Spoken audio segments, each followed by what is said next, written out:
Yeah, the next area. So Sinead, thanks for patiently waiting by. So I'd love to kind of move across to yourself next, please. And I suppose one of the things that's near and dear to my own heart is around ease of doing business in the channel. Um, but I'd love to chat a little bit about, specifically around ease of doing business and how that relates to renewals in the channel. I think, Rob and Mike have shared some great real world experiences on renewals dashboards, how you measure them, the renewal rates, how you drive up those, how you create that visibility. But as we know in the channel, partners have lots of choices. That's the reality. Often we see, a partner will deal with 7 to 12 vendors is kind of what the analysts always tell us is the average. So really, how do you go about getting heard in a busy channel ecosystem? So, Sinead, you've done this in many companies, large and small, some very large ones. So just love to hear a little bit about what are the tricks of the trade, what's the best way to do that, and how do you achieve that engagement or attention of the partners to do their renewals on time? Yeah, so as you said, distributors, partners will be working with many other vendors, potentially your competitors. So we want to create experiences that are going to bring them back to us, and that they want to come back to us. And obviously, as I've mentioned previously, I think communication really is key. If you communicate early, you have to communicate with the correct people, with the correct information, as we've already stated, and provide accurate quotes. The amount of times you could have quotes going over and back either to the wrong person, with the wrong SKUs, with the wrong values, and that's where your clean data comes in, that you have to make sure that it's correct from the very beginning before you even start to contact your partners. And then once the quotes go out, they're all correct. If it can be done by self-service, of course, then all the better. If you have partners, disties, been able to log in, see at a glance what renewals are due, when they're due, who the customer is, what the customer has as a whole. Maybe they have several licenses due for renewal over the course of a year, and if they can co-term them, or if they know that they want to co-term them, that's also a big benefit. If they can see what's closed, also see what their renewal rate is by quarter.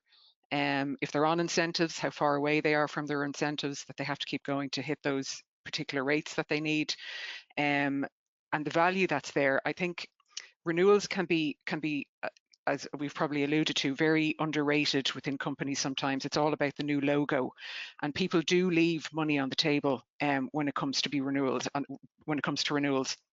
And I think if that partners can log in and see the value of the renewal that is there, the customers that are there, and what the customer has. So when they're going back to their customer, they can talk to them about cross-sell, upsell. Okay, you have this product, maybe you want to upsell to this product. It's really about knowing the customer, knowing your customer, everything they have, and how you can benefit them. Knowing your customer, what they do with your product, how it improves their business, what they're using it for, are they using it? Your CSMs are vital to that as well. They're talking to the customer. There's so many people within the vendor that are talking to your customer all the time, and I think it's also beneficial if you can get everybody within the vendor company talking to each other, not siloed by department. I'm only in this department, so I only talk about this. It needs to be an open communication where everybody knows who the customer is, what they have, how they're using their product, what problems they have, and then sharing that knowledge with the partner, so that then when they go to talk to their end user, it seems like it's a conversation that they're having with the vendor as well. The channel teams are so important within vendors. We all know that they can be spread very thin, and if the channel have to get involved in running reports, what renewals are due, is it this value, what's your margin, all that kind of thing. So if you have automated dashboards that the channel can log in and see for a particular partner or a particular disty, so when they're running a QBR, if they can log in and see the information straight away, which also should be the information that the partner sees, so that there's no assumptions being made, there's no surprises on anyone's behalf. Everybody knows what value is there, who's due to be renewed, what has been renewed. All of this can be used in the QBR, again, can be used for the channel to, you know, help the partner in their upsell and their cross-sell activities. The challenge probably with the automation is that the data has to be correct, and that it's flowing to the right systems. But we do have two gentlemen here from Ribbon and Extreme who are examples of how that can be done very well. So it is a challenge, but it obviously can be done. And then also the other challenge is getting the partners engaged. But I do think that once a partner can see what is due for renewal, what they've already done, where they can go, how many customers they have, who those customers are, what they have, when it's due for renewal, and how much it's worth, and once they see the rates going up, once you see the data and once you see the rates going up, then people tend to get more involved there, and they're more likely to want to stay involved when they start seeing the dollars flow in. That's great, Sinead. Yeah, very comprehensive. Thank you. So yeah, Mike or Rob, anything you wanted to kind of add to that around the whole making it easy for your partners and distributors to engage on renewals and the automation around it? Given the margin profile for a distributor and a reseller, if you're not making it easy for them, then it's going to be a very difficult conversation, because the cost of a sale, is going to weigh in. And if it's a small, like in my scenario where I have a $500 renewal, and you think about partner margin and distribution margin, there's not a lot there. So the question is, how much time can they invest?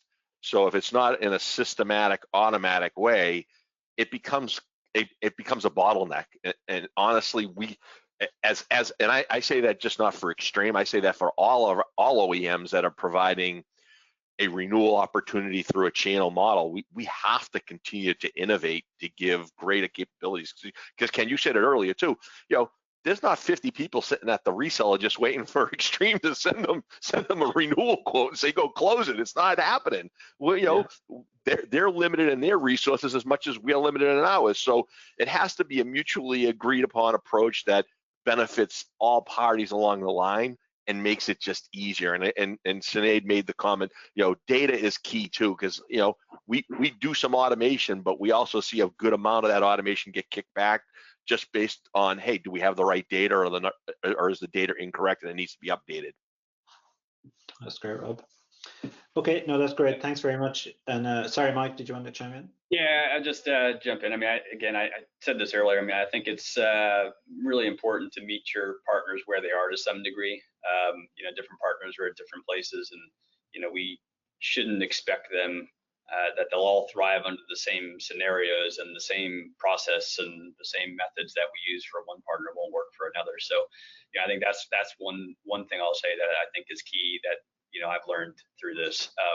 But I think it's hugely important, right, that you've just got to make it as easy as you can for your partners. Again, treat this like their renewals or my renewals, right? So I'm going to do everything I can to make sure I get those renewals through, to help them, to answer their questions, give them visibility. We've talked about that. We've talked about automating things where you can automate things. We haven't gone down the path yet of a self-service renewal. It's certainly something I would aspire to, and we're working towards, right? But we've got to get the data and everything else kind of lined up before we do that, because the last thing you want to do is throw self-service out there and make it more complicated and more complex for people, right? So you want to do that when the time's right. But we are automating lots of things along the way. Obviously, the dashboard stuff that we've worked on with channel mechanics is taking what I used to do in spreadsheets, sending it out, and doing an automated a regular cadence, and now that just puts it real time in front of them all the time, every time they log into our portal. So that's going to be huge. We've automated reminders. We've implemented what I'll call a renewal repository. So rather than using emails, we put things out into a repository where they can get all of the renewal quotes and see. We can see when they're picking things up and what they're doing with it. So just those little things help us, help them, right? And I think that's the key, because everything you do, I'd say helps strengthen your relationship with that partner, which helps drive improved performance for both you and the partner, and we all benefit from that. Yeah, that's great, Mike. Yeah, thank you.